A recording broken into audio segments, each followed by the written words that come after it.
हम क्या करें साहब, अपनी गाड़ियों में पानी भरे महिमा मंडन करने के लिए डोनाल्ड ट्रंप, वाह वाह ट्रंप क्या योद्धा हो। अबे खुद तो जब तुमको लड़ना था वियतनाम में तो तुमने बोला मैं बीमार हूं, अब 85 साल पे लोगों को लड़ा के मरा रहे हो। ख्याली पुलाव कि हम ईरान को रगड़ देंगे, नेशन स्टेट को डिस्ट्रॉय कर देंगे, दे साउंड वेरी गुड। अभी तक तो साहब हम ग्राउंड पे देख नहीं पाए, आज तक हमने नहीं देखा किसी देश को बॉम्ब करके आपने सरेंडर कराया हो। You have to put boots on the ground, boots on the ground डालने की अमेरिका की हिम्मत नहीं है। अभी जो इन्होंने 5000 मरीन्स भेजे हैं जो अभी कल पहुंच जाएंगे वहां, 2500 मरीन आ रहे हैं त्रिपोली में। अगर आप समझते हैं कि 2500 मरीन से आप ईरान पे कब्जा कर लेंगे, आई एम अफ्रेड देन मैंने झक मारी है फौज में 37 साल, वो मैक्सिमम ट्राई करेंगे खर्ग आइलैंड पकड़ने के लिए। वहां भी मेरा एस्टिमेट है एज अ मिलिट्री मैन काफी भारी नुकसान उठा सकते हैं।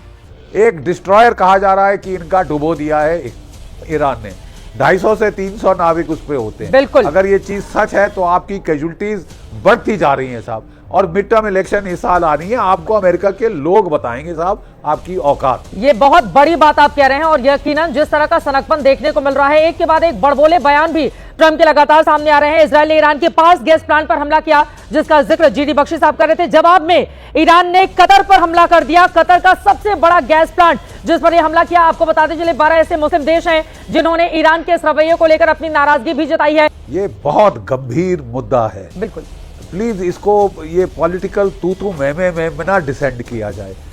इससे बड़ी ऑयल शॉक आज तक दुनिया के इतिहास में नहीं आई है। The gulf of Hormuz has been blocked. Price of oil Indian market के लिए, भारत के लिए $138 प्रति बैरल पे पहुंच गई है। ठीक है साहब, 50% हमारा तेल गल्फ से आता है, 60% हमारा नेचुरल गैस गल्फ से आता है। ठीक है, एक डॉलर जो ये प्राइस ऊपर जा रही है हमारी इकोनॉमी को चोट पहुंचाती है। लेकिन आज कहना पड़ेगा साहब कि वो जिस तरह से हूड़मती में वो ये जंग लड़ रहा है, उससे दुनिया की इकोनॉमी को खतरा तो पड़ ही रहा है, भारत के पेट पे लात पड़ रही है। देखिए साहब, उन्होंने कल लारेजानी को मार डाला। लारेजानी वॉज दी वन जिसने पहले सारी उनकी न्यूक्लियर टॉक्स वगैरह करी थी।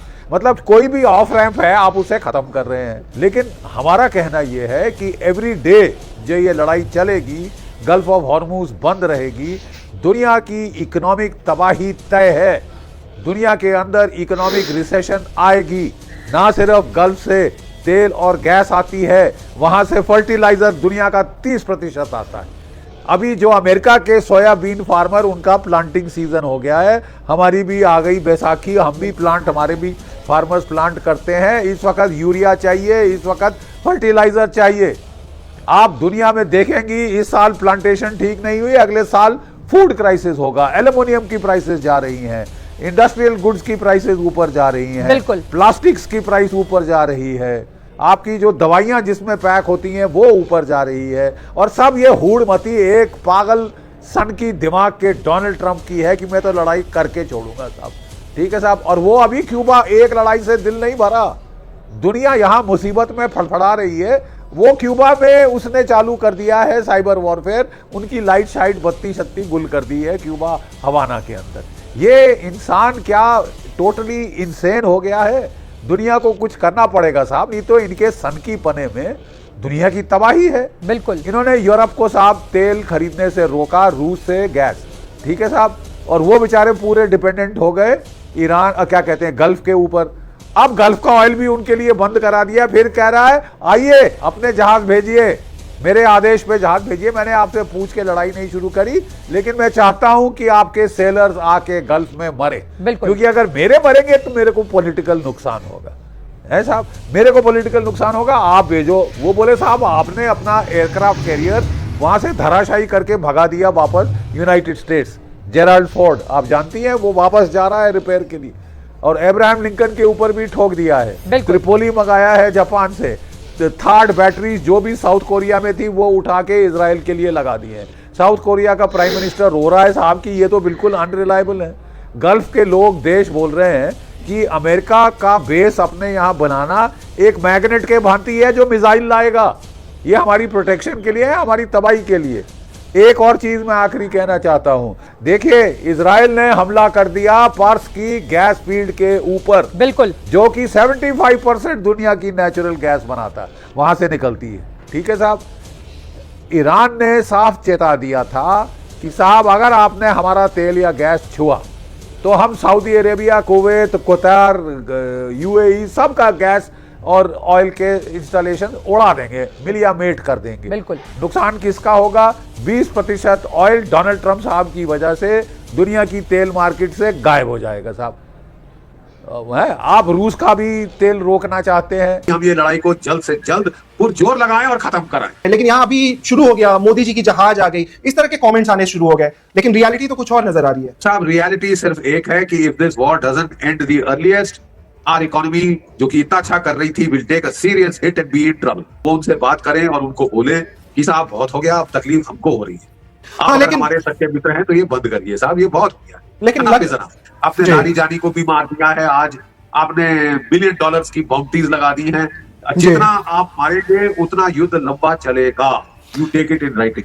ये आपको अभी क्या लग रहा है सर, कितना लंबा हो सकता है? लोगों का जो सबसे बड़ा सवाल यही है, क्योंकि सबको सिलेंडर की प्रॉब्लम्स हो रही है यहाँ भारत में, तो ये युद्ध और हो सकता है is a direct function of the size of the interceptor missile Arsenal and the Iranian offensive missile Arsenal. मुझे तो लग रहा है दोनों वो जो है, ये इंटरसेप्टर मिसाइल आर्सेनल पहले खत्म होंगे, ये आर्सेनल जो है इसकी इंटेंसिटी ऑफ फायर डाउन होती जाएगी, लेकिन इन अ लो इंटेंसिटी कॉन्फ्लिक्ट मोड ये महीने चल सकता है। सवाल ये है can the global economy afford it? Not at all. अब आप अमेरिका का महिमा मंडन करिए, वाहवाही करिए डोनाल्ड ट्रंप की, आप शाबाशी दीजिए नेतन्याहू साहब को, आपकी तबाही सर्टन है। लेकिन लग नहीं रहा सर ऐसा, इधर कुछ और ही चल रहा है। जैसे आज एक शिप आई, 2 शिप आए हैं 2 दिनों में, तीसरी आने वाली है। अब जहाज आ रहे हैं तो उसमें सरकारी लोग जा रहे हैं, वहां पे फोटो ऑप कर रहे हैं। ये याद दिलाता है जब इंडिया रशिया माफी चाहूंगा, रशिया यूक्रेन की जब वॉर हुई तो जब भारत आ रहे थे स्टूडेंट्स तो लोग वहां पे फूल लेके खड़े होते थे, मंत्री खड़े होते थे। इस बार लोगों को नहीं ला पा रहे, तो जब अब शिप्स आ रहे हैं तो उसमें ही लोग जाकर के फोटो ऑप कर रहे हैं। यहाँ पे आपने देखा होगा, खबरें तो सुनी होंगी, हमने ग्राउंड रिपोर्ट भी काफी सारे दिखाए कि सड़क पे सच में लोग खड़े हैं। ऐसा नहीं है कि ये बस एक हवा बना हुआ है, लेकिन सच में लोग सिलेंडर लेकर के खड़े हैं। आप कैसे देख रहे हैं इसको? ये जो फोटो आप चल रहा है सरकार का, सिचुएशन तो कुछ और है ग्राउंड पे।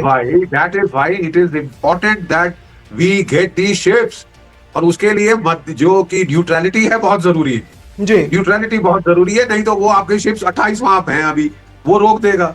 तो अब उसको, क्योंकि हमारे प्रधानमंत्री जी ने बात करी उनके प्रेसिडेंट से और उसको बोला कि साहब Iran is a friend of India, तो और वो हम आपके जहाज आने दे रहे हैं, केवल रूस, चीन और भारत के जहाजों को वो अलाउ कर रहे हैं। That is we have to look after our people, our interest. अगर गैस कैरियर आ जाए तो हमारी लोगों की प्रॉब्लम थोड़ी तो कम होगी ना, टिल द एक्सटेंट ऑफ जितने गैस सिलेंडर इस जहाज के अंदर है, these are large gas carriers, तो हमारा फायदा होगा। अब we have to look after the interests of India. But our interests are primary and come first always and every time. लेकिन जयशंकर साहब ने कल बोला कि we still don't have a blanket deal between India and Iran, we don't have a deal. So Iran के ambassador ने भी बोला कि ये बस मानविक आधार पे कर रहे हैं, मानवता के आधार पे कर रहे हैं। ड्रोन आजकल आप यूक्रेन के युद्ध में देख नहीं रहे, रशियन 7 से ज्यादा स्क्वाड बड़ा नहीं वहां पे चलाते, वो ड्रोन फर्स्ट पर्सन ड्रोन से अटैक होता है, मारे जाते हैं लोग। आप कह रहे हैं कि 2500 उनके पास ड्रोन खत्म हो गए, ड्रोन की कोई कमी नहीं है। आपने अनाउंस कर दिया है कि आप वहां से मरीज बुला रहे हैं, आपने खर्ग आइलैंड पे बम कर दिया है, आपने तो उसको चौकन्ना कर ही दिया है। इसके बाद आप सोच रहे हैं कि आप खर्ग आइलैंड ले लेंगे, तो I think I have to relearn my military profession all over again, and I don't think it is going to happen.